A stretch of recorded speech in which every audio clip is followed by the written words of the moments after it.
Police Brigadier General Dizon nakahanda na sa Bagyong Pipito. 1,600 kasurog cops ipapadala sa iba't ibang lugar.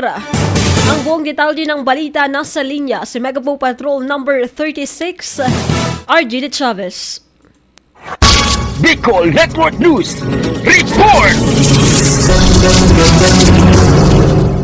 Kasalukuyang naka-alerto ang buong hanay ng Police Regional Office 5 sa Riyong Bicol sa pamumuno ni Police Brigadier General Andre Perez Dizon bilang paghahanda sa papalapit na Bagyong Pipito. Ayon kay Police Brigadier General Dizon, magpapadala ang PRO 5 ng 1,600 na tauhan upang tumulong sa mga operasyon ng pagliligtas at pagtulong sa mga apektadong lugar. Kabilang sa mga pangunahing tungkulin ng kapulisan ay ang pagtulong sa mga mass evacuation, pagbibigay ng seguridad sa mga evacuation center at pagsasagawa ng rescue operation sa mga lugar na may banta ng pagbaha, landslide at iba pang panganib na dulot ng bagyo.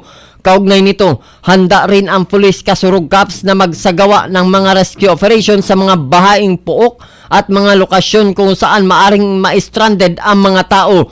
Ayon kay Police Brigadier General Dizon, ang mga search and rescue teams din na naka-standby upang magbigay ng agarang tulong sa mga apektadong residente.